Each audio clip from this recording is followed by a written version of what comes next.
Good morning and welcome to the first official episode of the revamped North Slope Borough Community Health Hour. My name is Olivia Kim, health educator for the Prevention Unit. This show is brought to you by the North Slope Borough Health Department. In honor of Men's Mental Health Month, which is observed in June, we'll spend some time discussing the important topic. Mental health is a crucial aspect of our well-being, yet it is often misunderstood and stigmatized. This is especially true for men, who, due to traditional gender roles and expectations to be strong, self-reliant, and unemotional, may fear judgment when acknowledging their struggles and seeking help. We hope that the information and interviews we shared today will help break some of that stigma and foster a deeper understanding and compassion toward the mental health challenges that men face. We'll start off with some statistics. According to the National Institute of Mental Health, men account for nearly 75% of suicides in the US.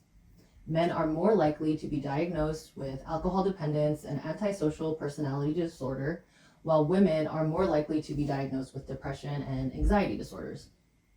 A survey by the American Psychological Association found that only 35% of men reported they would seek help from a mental health professional compared to the 58% of women.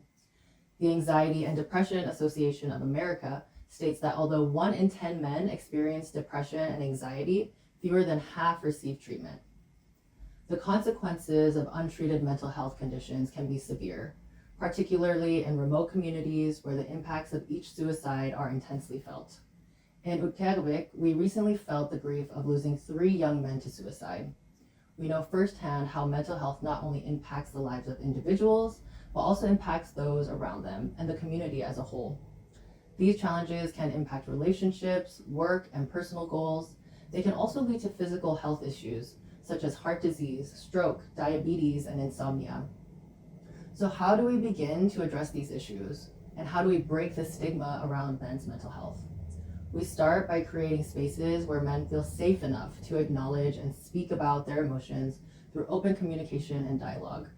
We normalize seeking help by framing it as a strength rather than a weakness. We educate and raise public awareness about mental health conditions and their impacts. We ensure that men have access to affordable mental health resources when they need them.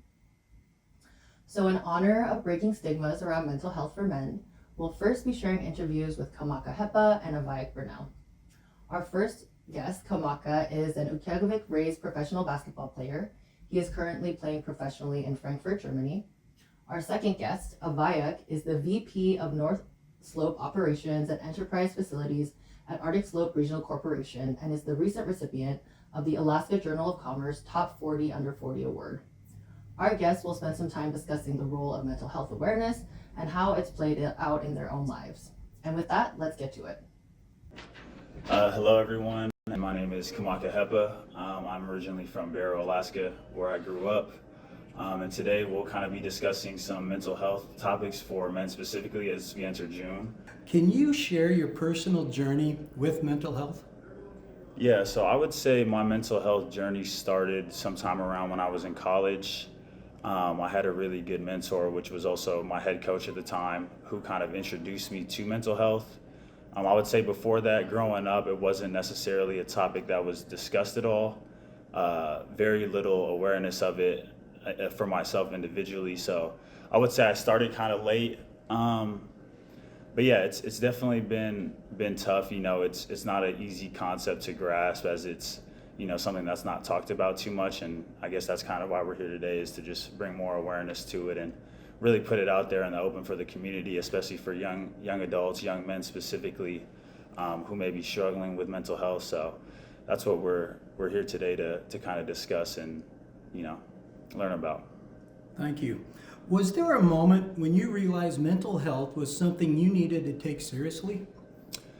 Yeah, I would say so. Kind of going back to my mentor, his name's Shaka Smart, great guy. It was actually during COVID.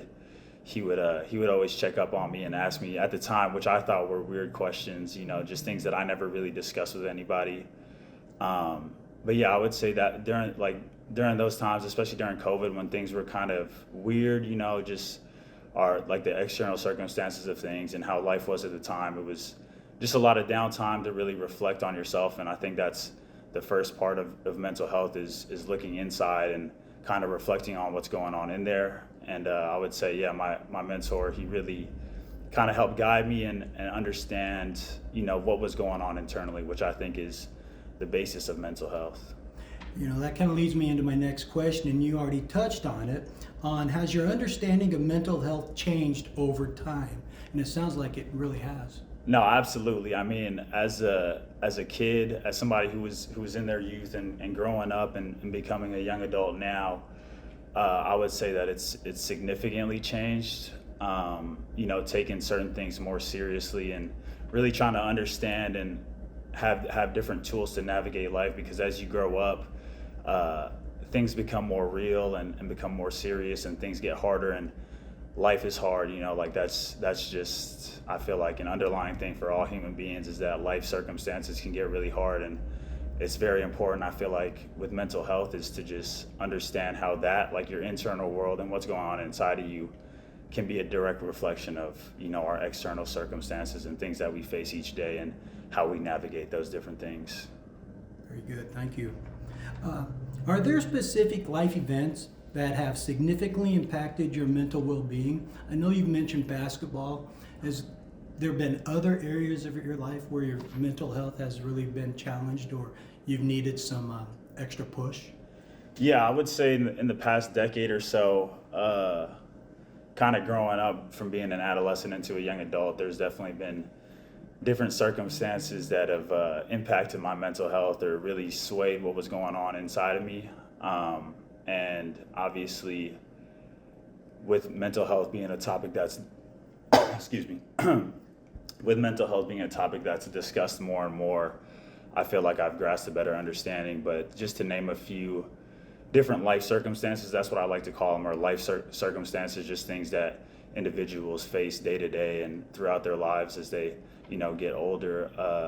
When I was younger, my oldest brother passed away, so that was definitely it took a big hit to my family, I would say, just in terms of our mental health. I guess we could call it that, right? Our mental health, and it was definitely a tough time for us as a family. So that definitely impacted what was going on inside myself and kind of brought questions to me that I was looking for answers to. And then also, obviously, I left home when I was 16 years old.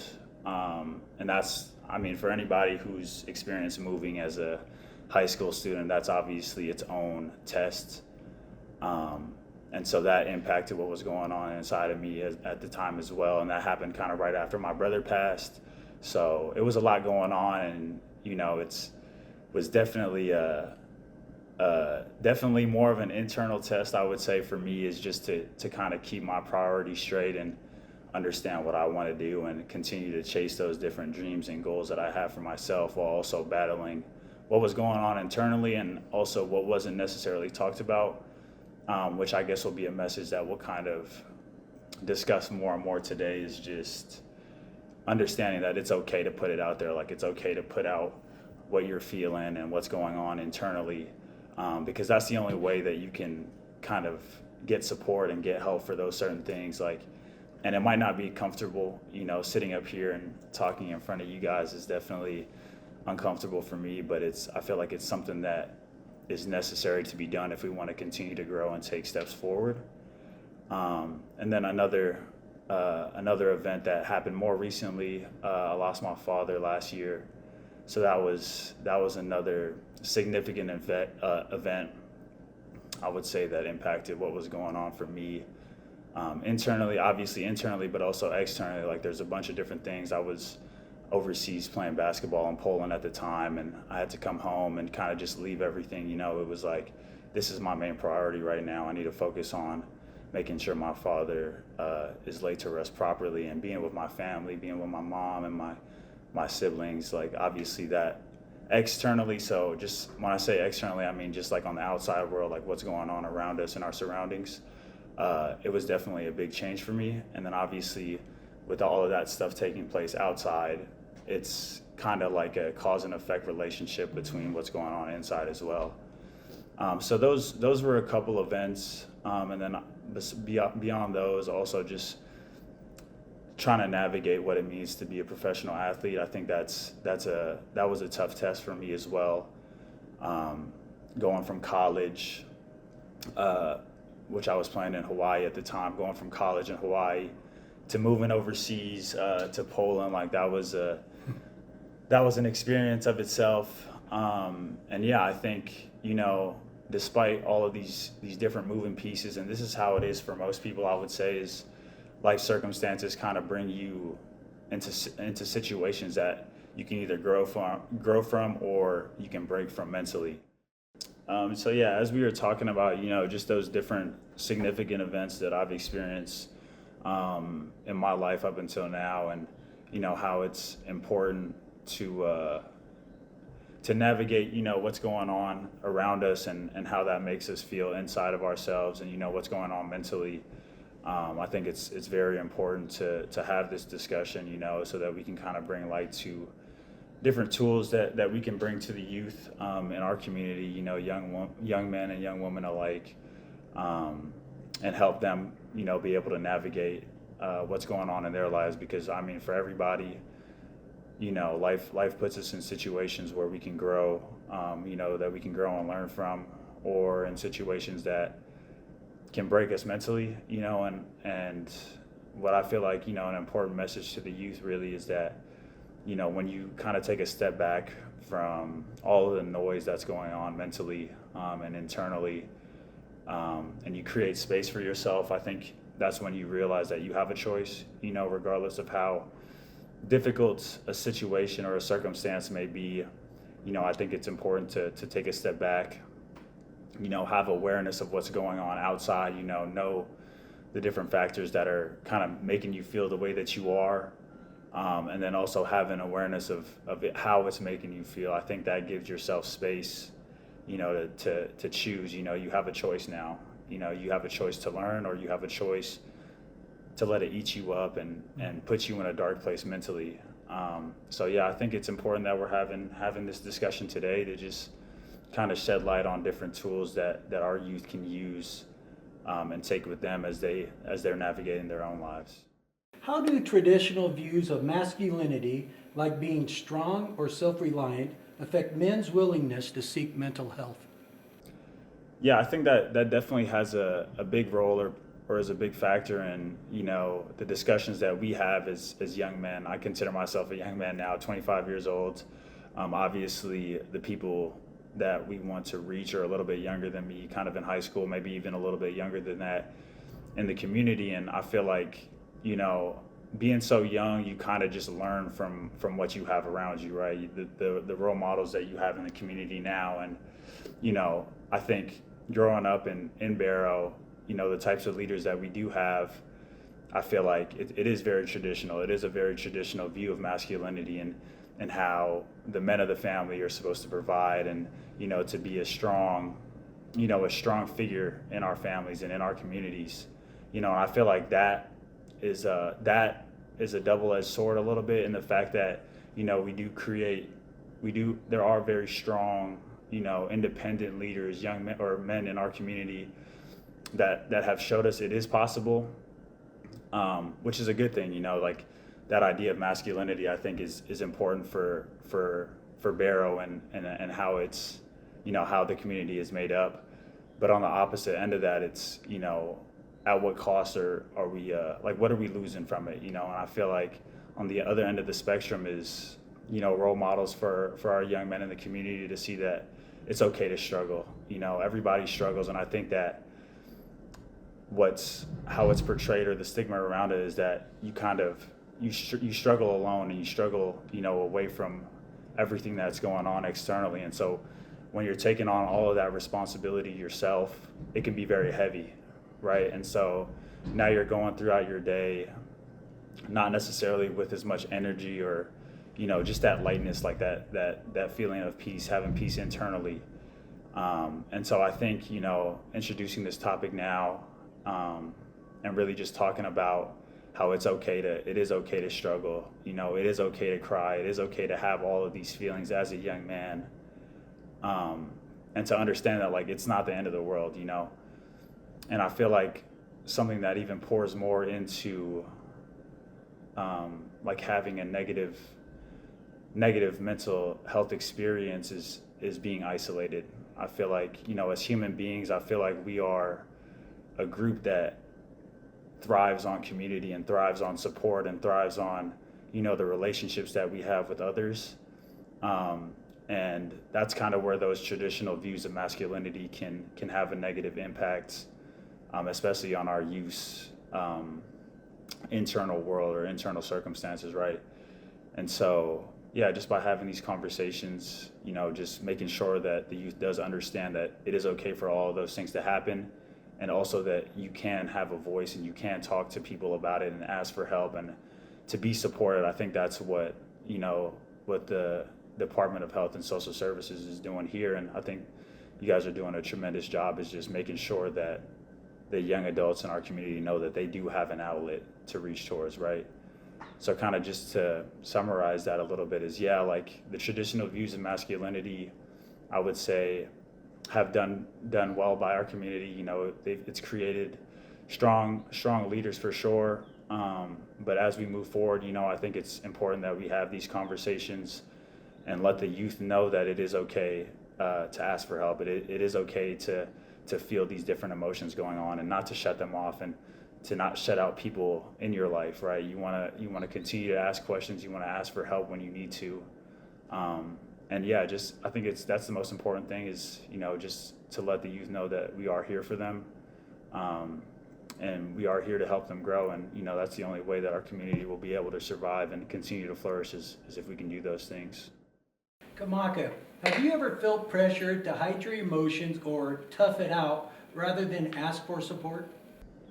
I would say absolutely. I mean, just in the things that I've done and the things that I've pursued, being a basketball player, being a student athlete in college, and then obviously in high school, I feel like that industry, just the basketball side of things, it definitely holds that same stigma of, trying to be the toughest, trying to be the most competitive. I feel like it's a pretty cutthroat sport, whether you're, in high school, middle school, or as you get older, college, and then finally into being a professional athlete. I feel like that's just the norm, right? Is, to be tough, to not necessarily show your emotions out on the court unless they're good ones, showing passion. Obviously, those are things that kind of come naturally when you're playing a sport that you love. But then again, also, it is a sport, and it is an industry that can be very difficult at times, especially internally. I think because it is a sport, people can kind of look at it as something that you can take lightly, and that's not necessarily true. I would say I think, when you do it as your job, as I am now, being a professional basketball player, it is very cutthroat, and people don't. I would say the best way to describe it is that people around you might not necessarily have your best interest in their minds as they go about making decisions, right? And so when you're in an industry, or when you do have a job that is that way, you can definitely feel isolated, and you can feel like you're all alone, and you feel like you don't have anywhere that you can really express what's going on internally.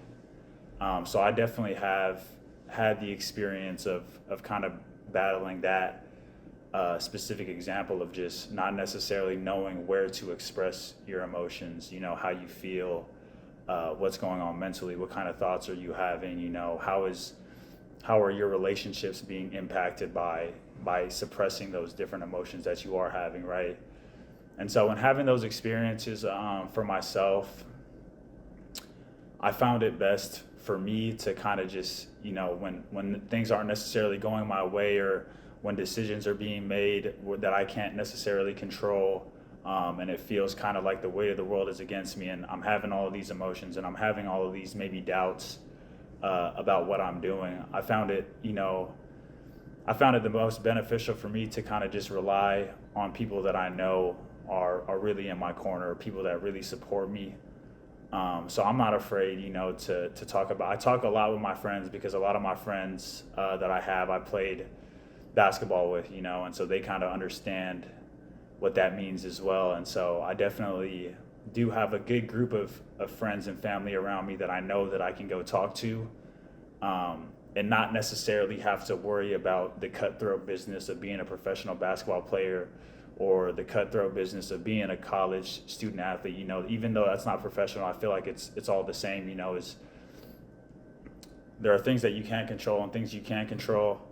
And a lot of the times, it's easy to get caught up in those things we can't control, and that can really have a negative impact on our mental health, I would say. So really just focusing on who does support you, identifying those different individuals, and also kind of finding a group of people who are pursuing the same things as you, that understand what's going on mentally and internally, and being able to, being brave enough, I would say, even to put it out there, put out how you're feeling out there, and understand that, like, you're not going to be judged for how you feel. It's natural to feel those things, and it's even more natural to put them out into the universe, to put it out, by speaking those different things, because it kind of takes away a little bit of the weight that you might feel, and this goes for all not sports, all jobs that you might have, or all different things that you might face, in life. Is, there's situations where there's not really much you can do,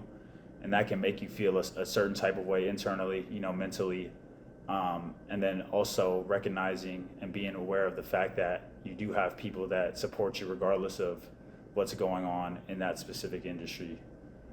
So yeah, I feel like that definitely has been beneficial to me, and I have had the experience, of feeling like I had to hide how I feel, feeling like I had to hide, my thoughts, and having feelings of self-doubt, and, those types of feelings that can really take a toll on your mental health.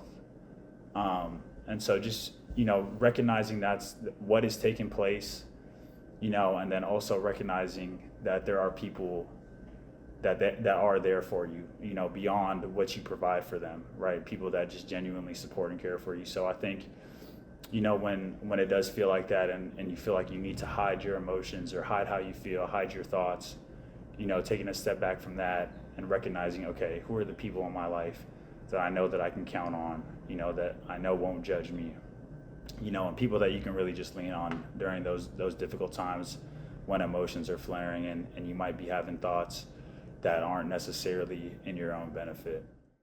Kamaka, have you or someone you know ever challenged toxic masculinity by promoting mental wellness? Yeah, I would say so, for sure. I mean, up until, as I've kind of been in the phase of becoming a young adult and becoming a man, I feel like I've had really great mentors. The first being my father. He introduced me to basketball, and he introduced me and showed me what it meant to be a man. And I think that has definitely, helped shape the views that I have now, and, understanding. It's because I feel like it's a fine line between being a man and also being a human, right? Because we're all human beings, right? And so these different role models have definitely kind of pressed against the traditional views of masculinity. One person in particular that has significantly helped me grow more and have a better understanding of what's going on internally was my first college coach, who I had mentioned before, Shaka Smart. And I feel like he definitely embodied, the type of man that definitely kind of dances on the threshold of being a man, but also understanding that there are more aspects to it than just being strong and self-reliant, as we had just previously discussed. And he, I would say he challenged, the traditional views of masculinity and promoted mental health to me, to my teammates, I would say in a very effective manner. I mean, he got us together. He would kind of ask us these, what we thought would be like these silly questions, things that I wasn't really thinking about, as an 18, 19-year-old. And so that's kind of what we're trying to do here today, is to just discuss it, even if it might be uncomfortable, and not necessarily something we know a lot about or are knowledgeable about. I think that first step of just, bringing it up, kind of having a discussion about it. But yeah, I would say he embodied that well. Just, he talked to us. He made sure to check in on us, how we were doing, even though he was our coach. And, going to a big school like the University of Texas, where it is a business. At the time, it's college athletics, so it wasn't technically a business, but for the coaches, and for the university, it was, right? And so despite being a figure, like a coach in that environment, he didn't let it sway the relationships that he had with his players, right? And so I feel like that in and of itself is a challenge to the more traditional views of masculinity, right? By putting a focus on the mental health of his players, and just making sure that internally that we were doing okay. Even if we didn't really understand necessarily what was going on, he would ask us and then kind of just pick apart like, okay. He would really just listen to us, which is not necessarily something you're always going to get being a college athlete, right, from your head coach. And so definitely very grateful to him for being a figure that kind of showed me like, it's okay to first of all, I would say very grateful to him for showing me that you can do both, right? Like you can still be a successful person, and it might even be, that because of what he was doing, that it put him in that position to be successful and to be a successful person in that specific industry, right? And I feel like that's what really set him apart was, his ability to connect, and really understand his players. Which I would say obviously challenges, the traditional aspects of it. And then also, just the relationship that I have with my father, that's another one. Because I would say he had two sides to him, right? Like he had the side that was about as traditional of masculinity as you can get, right? But then at the end of the day, you could feel like this unwavering love and support from him at the same time. And so I tried, what I've done is I've just tried to observe that, and kind of just watch and observe how he did things, and to also try to incorporate those different characteristics that he had working with kids through basketball, and try to embody them myself, right? And so, just having great mentors and role models around me definitely has put me in the position now to speak to the youth of the community, and hopefully that they can view me the same way that I view the mentors that I've had, because without them, I feel like I definitely wouldn't be the human being that I am today, and I wouldn't be able to sit here and talk about the things that we are with any credibility if it wasn't for those people who really showed me what it meant to be a man in both aspects, right? Being somebody who does provide for their family, being somebody who is strong, but at the same time understands how important, our own internal environment is, and really, not shying away from it, not hiding anything, really putting everything out there on the table, and just kind of just going 100% with it, right? Is kind of taking those different things and trying to incorporate them. It's definitely been an experience for me, and I feel like it's put me in a great position now to give back to the community and be somebody for the youth of our community that they can rely on and that they can ask questions to.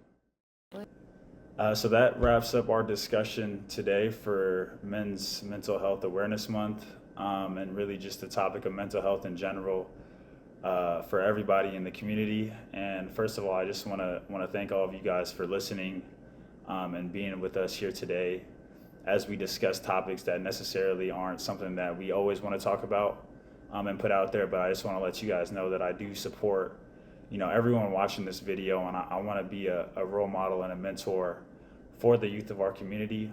And I just want to let you guys know that reach out to me if you guys have any questions, or if you guys are feeling any types of ways. Please feel free to reach out to me or reach out to the Department of Health and Social Services. They have a great group of people there that are excited to work with you guys and really put the community on the right track to continue to grow internally. So yeah, thank you guys for your time, and I hope everyone's doing well. Thank you. Good afternoon. I'm Avaiyak Burnell. I am the Vice President of ASRC's North Slope Operation and Enterprise Facilities. I'm also a North Slope Borough Assembly member. And I was born and raised here, graduated from Borough High, joined the Marine Corps. I'm a Marine Corps vet, Iraq vet, did my 5 years, came home, started working, and this is where I'm at, 15 years later. Can you share a little about your personal journey with mental health? Being born and raised here in Borough, the culture, the lifestyle that we live has formed us in a way, if you ask me, to not show fear. Being part of a whaling crew, like I stated, it's the animals know when you show fear. So we're always taught from a very young age not to show fear. And that lives with you all your life until, I believe, certain experiences in life break you down to where you aren't that strong person anymore. You got to show emotion. You've got to show that you are hurting in a sense. So it's hard to understand one day that you can't always live this life of I'm fearless. And that's what's really tough for me. It's taken me years to learn that. I'm 39 now, and I probably didn't know it till I was 35. So in that, I want to say short amount of time, being 35, I wish I would have learned it at a younger age, to be honest with you. It really took my dad passing away for me to understand what it felt like, what others were going through. I would hear it, but I wouldn't feel it. And I never understood that until it happened to me. And to understand that other people are going through this. But my way of looking at it and going through life and my mental health struggle after that, to be honest with you, was I had to look at the bright side of I had 35 years with my dad. Because I would speak to other people that were like, oh, wow, you had that long with him. And it was just like, yeah. So honestly, I didn't learn it till I was a little older. You know, I'm still kind of young, like I stated, and you really don't appreciate certain things in life until they're gone. And that's an unfortunate reality in life. You know, it sucks, but I believe with life experiences, you're going to be able to tell a different story. And that's why I want to tell this story, to be honest with you. You know, we've had a tough beginning of this year, and that's really why I want to sit here and talk with you guys also. We saw the effects of it in the first quarter of this year, where we had young men committing suicide. So it's really to show that you may not know me, but we're always here to support you because there's a strong level of care that this community gives, the North Slope gives, that you don't get anywhere else, to be honest with you, that I haven't seen. You know, when I joined the Marine Corps, it was to see the world. It wasn't to get college benefits or health benefits because we already had those. So it was one of those, what did you join for? It was to see the world. But at seeing the world was, I didn't see people care or support the way our community does here locally. So we just have to do a better job of voicing we care. When you are afraid, when you are feeling the fear, like how did you pass beyond it? Or like what would you suggest to someone who's feeling stuck, right? Because a lot of times when you're scared, you hit this wall, right? You hit this wall and you get stuck there. And I think we can always go back culturally to whaling. Yeah. You have your whaling captain that's probably got a lot of experience, right? And he is someone that is always going to be willing to listen. That's how I was raised. Because you're always asking the questions. You're always trying to learn from them. And we put so much pressure on our whaling captains, to be honest, to be that role model, to be that person, because we want to provide for our people, because we care for our people, because we understand people are struggling, whether it be the economics of living life and having employment, providing on the table.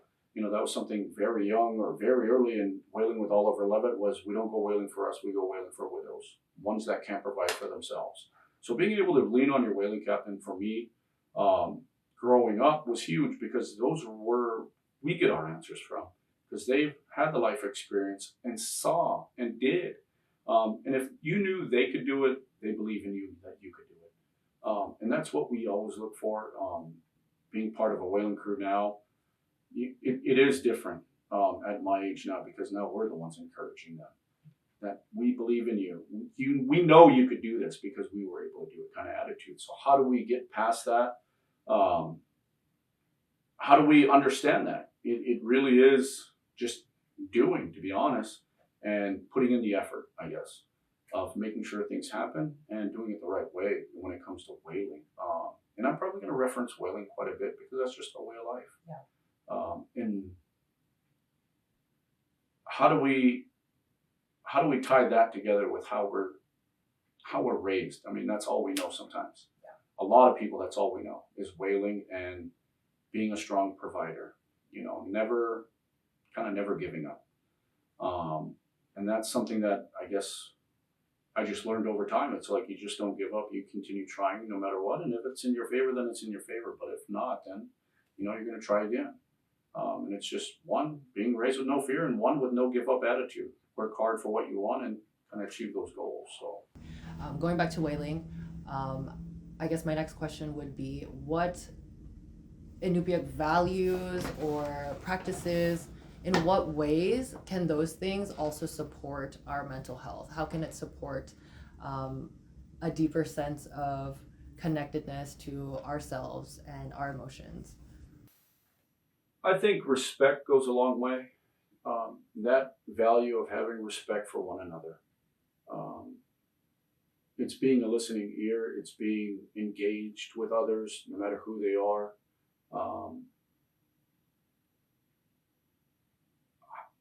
I don't know how to frame it. It's something different when it comes to whaling. There's a level of respect that you have no matter what, no matter who you are, whether you're a captain to a captain or just a whaler to a captain. We're all taught you got to have respect. You got to respect everything that they're doing and take it serious.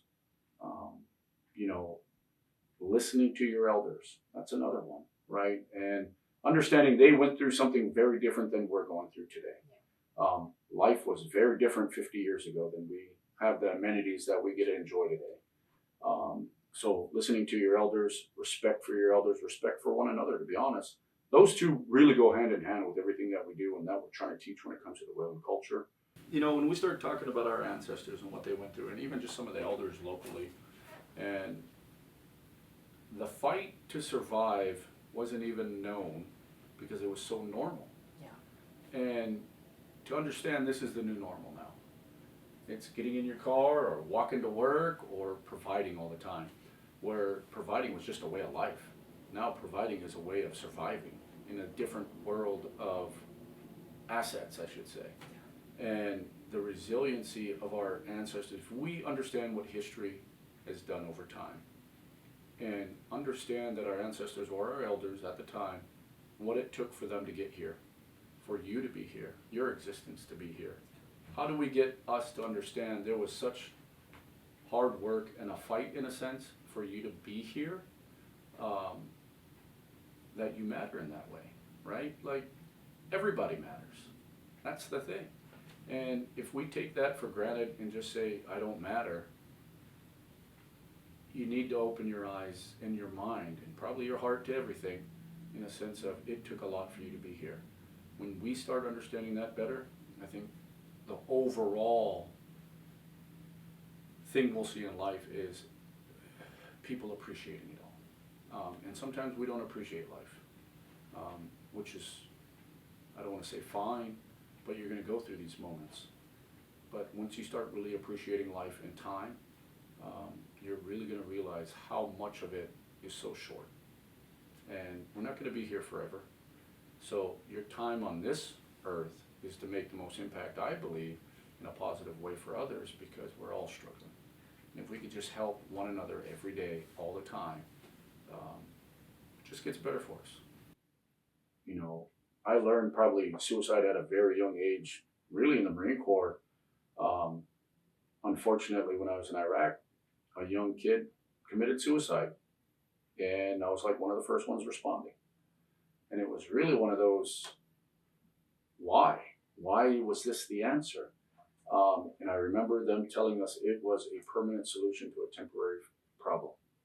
So it was like, I'm going to let that stick with me, because, no matter how hard life was getting, it's not the way out. It wasn't the way out for us. You see the book Meaning of Ice, it's like, what was the meaning of life? There's a bigger picture to life than what we're seeing today. And you won't know that till the time is right. And I didn't see mine until even just more recently. No matter how bad it gets, there's another day. I am no different than anybody else. I'm human like everybody else. I tell my team, I tell everybody that I work with, when my door's open, I'm available. And it's just making that time available. Reaching out to people that maybe you normally wouldn't do. I've picked people up off side of the road. I've got the calls. Can you pick me up? Where are you at? What's wrong? Well, I'm going through a hard time. All right, let me go pick you up. And you just sit there and you listen. And it's hard to open up unless you haven't felt that before. So when we start talking to the audience and we want them to know the services are available, whether it's me, whether it's somebody on the line, sometimes all it takes is letting it out, getting people to understand, I just want to talk. I just want you to know what I'm thinking, getting it out there. And sometimes that weight just comes off of you and it feels good. One thing that also comes to mind, as we're speaking, is like this concept of compassion, having compassion for yourself, but also having compassion for other people in your community, people who are struggling, and also this idea of resilience, right? We live in a very harsh climate, in a very harsh environment, and it takes a lot of resilience to make it here. And your ancestors survived here for so long through resilience. And I guess kind of what I'm getting at, right, is there's this idea of strength, right? Like, you need to be a strong man to not show your emotions, to not show fear. But where's the line between this idea of strength and resilience? That's a good question. When we start talking about our ancestors and what they went through, and even just some of the elders locally, and the fight to survive wasn't even known because it was so normal. Yeah. And to understand this is the new normal now. It's getting in your car or walking to work or providing all the time, where providing was just a way of life. Now providing is a way of surviving in a different world of assets, I should say. And the resiliency of our ancestors, we understand what history has done over time, and understand that our ancestors or our elders at the time, what it took for them to get here, for you to be here, your existence to be here. How do we get us to understand there was such hard work and a fight, in a sense, for you to be here, that you matter in that way, right? Like, everybody matters. That's the thing. And if we take that for granted and just say, I don't matter, you need to open your eyes and your mind and probably your heart to everything, in a sense of it took a lot for you to be here.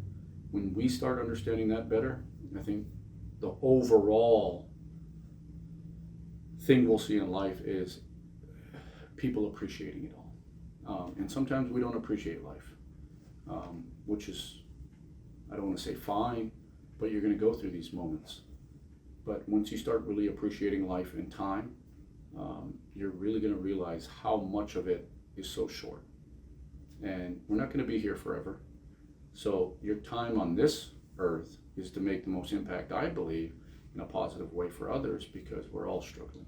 And if we could just help one another every day, all the time, it just gets better for us. And even while you're talking, I'm thinking about what maybe we didn't cover. It's the stress of life, right? Yeah. How do we get past the stress of life in understanding you're going to have to provide one way or another, or that's the way we're taught? And sometimes that level of care for yourself is what's really needed, that you can't control anything outside of your being, is what I believe. What you control is what you can control. And having to understand that at a younger age, that the weight of the world's not on your shoulders, to have all the answers, to provide for everybody. That level of accountability that everybody needs to have to hold their own weight takes the stress off of maybe one person to provide for a family. To have a good understanding that, unfortunately, there are stresses of life, there are stresses of work, but at the end of the day, there's always going to be another day. There's always a different opportunity. It might not be the right time at the time, right? And your calling's at another time, and that's the right opportunity to do what you feel like is right in life. We don't talk about that enough, in a sense of, if you're having such a stressful life, what is making it that way? And how do we break that? How do we get you to get to a good place? You know, and I believe it starts at a very young age in school, right? I ask my kids all the time, what do you want to be when you grow up? And they're like, I don't know. I'm like, that's totally cool. You don't need to know. I didn't know I'd be here, you know, but working and trying to create change, trying to create impact in lives has kind of led me here. And that kind of effort has brought me here. Because my personal experience is growing up in many different homes over 17 years, understanding what the dividend process means to us, understanding what ASRC means to everybody. It's a ray of light to me, and it's a ray of hope. It's an opportunity for so many. That's kind of life-changing when it comes to being able to sit on the board of directors, right, of a $5 billion company, being able to sit in a position where we could create change. So how do you manage your stress? I probably wake up too early and I sit in the quietness and just realize that I have peace and quiet right now, to be honest with you. Once again, family, you know, I tell my kids I love them all the time, and that's all the joy I need. I was just at home at lunch, and my son must have told me, he's 5, he must have told me at least 10 times he loved me. And that in itself makes my day. So how do I deal with stress? It's just breathing, I guess. Understanding I'm still breathing. That's the way I deal with it. It's understanding I'm still here. Stress is going to come and go. It really does come and go. And as long as I'm breathing, as long as I'm thinking and taking time to myself, you know, those are the moments I just feel like it's okay. It's okay to be doing what I'm doing, whether it's just sitting there, just being okay. That's when I feel okay. One thing that feels like has come back up in the conversation is just like that this moment will pass. Right? Yeah. This moment of stress will pass. This moment of grief will pass. This moment of suffering will pass. And I think when we are super stressed, when we're like grieving, when we're going through these struggles, it can feel like this is it forever. Yeah. Right? And so, yeah, just like having that awareness that it might feel like this is the entire world right now. Yeah. But it will pass. I believe in that. And I know there's a scripture in there that talks about it. You don't know what the plans are for you now, but soon you will understand. That in itself is reassurance to me that it's okay. You know, the plans God has for me is different than mine. He knows my plans. I don't know my plans. I think of my plans, but his are different than mine. And he knows them already. It's like, how do you deal with stress? It's like, just breathing in and out feels good. I mean, compared to what other people are going through. Put yourself in other people's shoes on the real stresses of life of trying to just get by. Being humbled in that aspect, I guess. But also, I think it's like important for us to have those moments of just stillness, right? Because you are in a high pressure job, I'm sure, right? Things are moving quickly, things are moving all the time, right? And we live in a world where information is constantly bombarded at us, where things are just moving so fast all the time. And I think that also stresses us out. Yeah. So, you know, just being able to have some time to be still, to be quiet, to just sit and breathe and just be yourself, right? Because that's like a very human thing to do. Well, and we always got to go back to time. And that's where I handle a lot of my stress. It's like knowing there's going to be time regardless. Time is infinite, right? There's always going to be the next day, whether you're here or not, in a sense. Whether I'm in this seat or not, somebody's going to answer the call. And that's the kind of way I live my life. It's like, man, you just continue doing what you can do. Stay positive, impact others, show them that it can be done, and just keep breathing. I can't stress. I'm like mind blown about how breathing. Like I was just taking deep breaths, and I was just like, man, I feel better now. Have you ever felt pressure to hide your emotions or tough it out rather than ask for help or support? Yeah. You know, me growing up was, joining the Marine Corps was huge. Being in a small community where it's not so common. When you're a Marine, nobody else is really in that realm of being a Marine except Marines. And toughing it out. It was always, oh, you're a Marine. Tough it out. And it's like, I did that. I did tough it out. And that was always my answer, like, you don't know. You don't know what it is to tough it out. You don't know what it is when it felt like there was no support. There was no family. There was no nothing other than the brother next to you that went through the same thing that you just went through. Like I spent 5 years away from here, and I might have been home 2 weeks out of the year, every year. So when we talk about toughing it out and experience, I would say being in the Marine Corps and coming back and having that label was tough. Was because I had that label of he's tough no matter what. He's gonna figure it out. So to hear people say like, tough it out, you're a Marine, it was like, sometimes you want to just drop that and just say, leave me alone. I'm not gonna tough it out sometimes. But the saying is, once a Marine, always a Marine. So when you're in that life, once you get out, it's like me, I almost wanted it to go away because it was always expected. And that expectation can be heavy to tough it out. And if you could understand your darkest moments and understand you made it through, it's easy after that to me. Once again, life is short. It's the most what most can you make of it at that point? And when you go through these dark times, it really is eye-opening to see that you made it through. And when you believed you would never make it through, when you thought the answer was, I'm not enough, I'm tired. And I've been through that. And I felt like I was just tired. It was just like, weight of the world. I want it to end. And that was going to solve all the answers. All the weight's off my shoulder, right? But getting through that made me closer to everybody else in my family. It hurt a lot of people. But the joy that it brought later on, going through life, bringing everybody closer to say sorry, that meant a lot to my kids, to my wife, to friends, in being able to exist, I guess.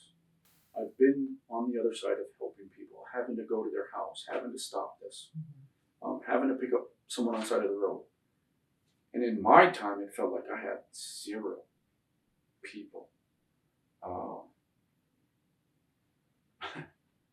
And you don't know it yet until you go through it. And that experience hurts. And to understand that I was that close, like literally that close to walking outside my house and doing stuff like that to myself, and not understanding the impacts that it was going to bring, until you get the joy of your 5-year-old telling you at lunch he loves you every 5 seconds, to see that you would have missed out on that. That's something that I replay all the time. It's like, man, I wouldn't have this if I fell through and just fell down this hole. And that's why I appreciate things in life now, because it was that close to not being there. And that's what was really eye-opening was when you start talking about it, you didn't understand how alone you felt. And I felt pretty alone. And if it wasn't my wife stopping me, I wouldn't be here. And nobody could have changed my mind at the time. And almost she couldn't. It was like physically had to stop me. And sometimes that's what it takes. But having that good support system, that good foundation in place, and not let it get to that level, I guess. Because at a very young age, I had done the same thing, thinking you're not worth anything, not having anything. You know, I remember at a very young age thinking suicide was the answer. But to look back at what I've gone through, and once again, what it took me to get here, that's why I want to speak on these things. Because it means something to me. Means a lot to me, because a lot of people are going through the same problems that I've already experienced, that plenty of us have experienced. But there's an answer to everything. And there's support everywhere. And we just got to be able to voice that kind of stuff. You could come here and ask for help as a shareholder. I need help. We'll point you in the right direction. We may not have the answers. Somebody will have the answer. There's hotlines. There's us locals, let alone just willing to listen, to ask for help. There's a health department. There's all these people that are willing to help. You just got to ask for it. It's reaching out for it and not just acting on your own. It's just really asking for help, to be honest. Have you or someone you know ever challenged toxic masculinity by promoting mental wellness? I think being able to show emotion, right? When we're able to show emotions, I mean, you probably saw 5-6 different emotions in the last hour with me, right? Like damn near crying. And like I said, it's easy for me to cry now. I don't know what it is, but it's probably that emotion of feeling again. Yeah. Feeling some of the thoughts that are in your head that you replay over time. Some of the stuff that hurt you worse, the worst moments in your life that hurt the worst. Yeah. So having to tough it out and be all those things and showing emotion, none of that that's in one ear out the other in the Marine Corps. And it's a way different experience that, you know, in my younger days, it was like, I don't care about your emotions. I don't care about you. I don't care that you're hurt because this, that, or the other. It's just be tough about it. You know, just keep doing you and don't worry about it. Like, I don't know how many times I heard that in my life. If you really just think about your mental health in a sense of what is really going to impact you and what's really going to bother you, what can you control and what you can't control, goes a long way. So things that are out of your control shouldn't stress you out. Yeah. So Would you say that since you have learned to feel your emotions, or kind of just like allowed yourself to feel your emotions, would you say that you feel like a more full person, or that you feel more like yourself? I feel like I could connect with others more. Mm-hmm. And that connection, once again, and you don't know these things until you experience them. And some of them have them at a different age, right? And I've been talking about leadership has no age limit. Life experiences have no age limit. And that's something that I'm probably just learning right now because I'm speaking it to you. what messages do you think men need to hear the most when they are silently struggling? You're going to be okay. Breathe it out.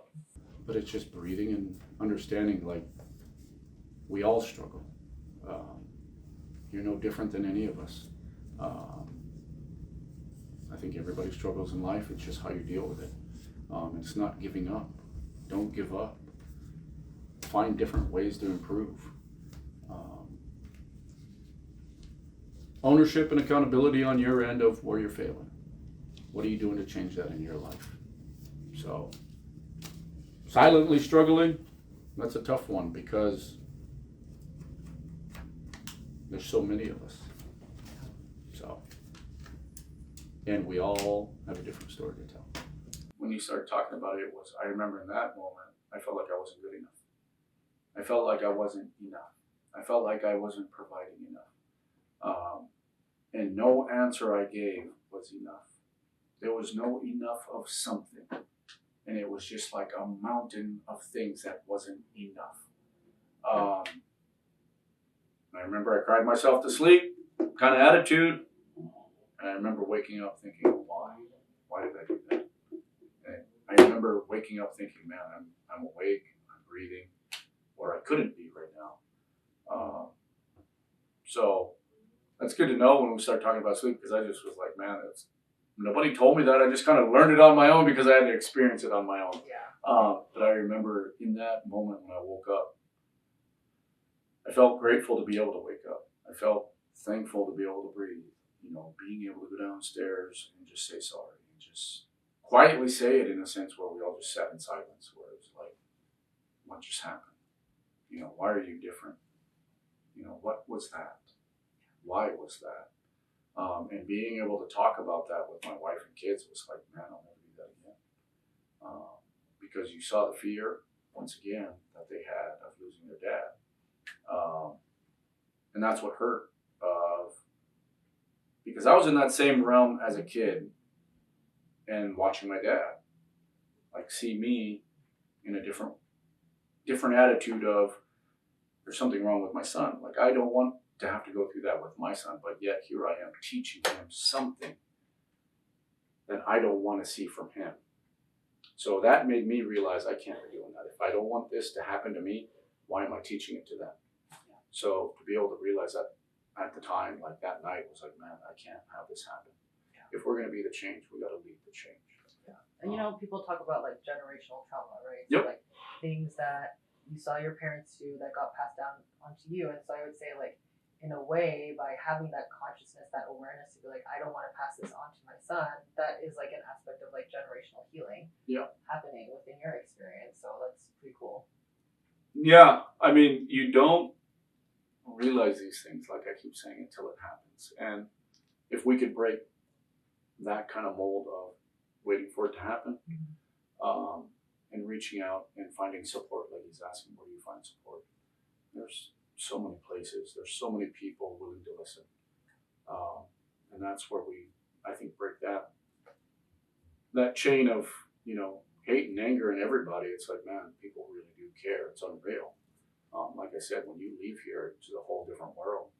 And it's unfortunate, but it's just the world we're brought up in, is in an environment where everybody supports everybody. It feels like that way. I mean, you're seeing it today in hopes that we're supporting people in, the gift of the whale. Thank you to Kamaka and Avaiyak for being willing to share your stories and speak on this important topic. We hope these interviews inspire you to reflect on your own relationship to mental health. Now we'll move on to our weekly wellness practice. This week's practice is a breathing technique called the 3-part breath. This technique can be used when you're feeling stressed, emotionally overwhelmed, or just want to take a moment to check in with your body. This exercise encourages deep breathing, delivering more oxygen to the brain and the body, which has a calming effect and can improve concentration and mental clarity. It lowers the heart rate and calms the nervous system, reducing a stress hormone known as cortisol. Practiced over time, it can improve your lung capacity, improve your sleep quality, and can contribute to an overall sense of well-being and connection to our bodies. It's a simple technique that you can practice in bed, at your desk, while you're doing household chores or watching TV. We'll start by taking 2 deep breaths in through our nose and out through our mouth, taking a moment to slow down and settle into our bodies and into the present moment. Let's do it together. Breathe in all the way into the belly, then sigh it out. Breathe in and breathe out. Let your breathing return to normal, and now with each breath in, tune into the physical sensations in your body. Are you feeling tense, tired, antsy? Try to notice what you're feeling and put a word to it. And with each breath out, imagine that everything that came before this moment and everything that will come after just melts away. All of your concerns, your to-dos, your should-have-dones, let them all go. Now that we've spent some time being present and still, we'll move on to the 3-part breath.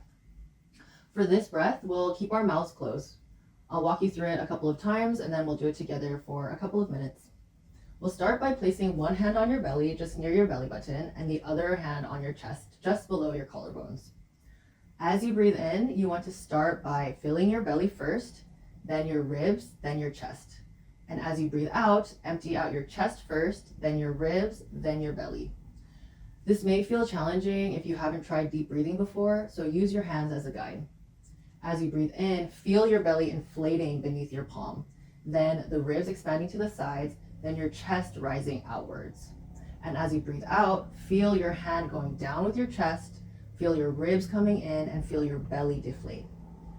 Once more, as we breathe in, the belly inflates, the ribs expand, the chest rises. And as we breathe out, the chest comes down, the ribs come in, and the belly deflates. So let's start now together. So as we breathe in, belly, then ribs, then chest. And as you breathe out, chest, ribs, and belly. Now we'll spend a couple of minutes breathing just like that. And as you breathe, continue to pay attention to the belly, the ribs, the chest. You can start now. And if you can, notice what's happening in your body. Do you feel yourself relaxing, becoming more calm? Or do you find that your mind is racing? Just notice what's happening without trying to change it, and continue to pay attention to the breath. Breathe in, belly, ribs, chest. Breathe out, chest, ribs, belly. Breathe in, belly, ribs, chest. Breathe out, chest, ribs, and belly. Now, I'll be silent for a few moments so that we can just sit and breathe together.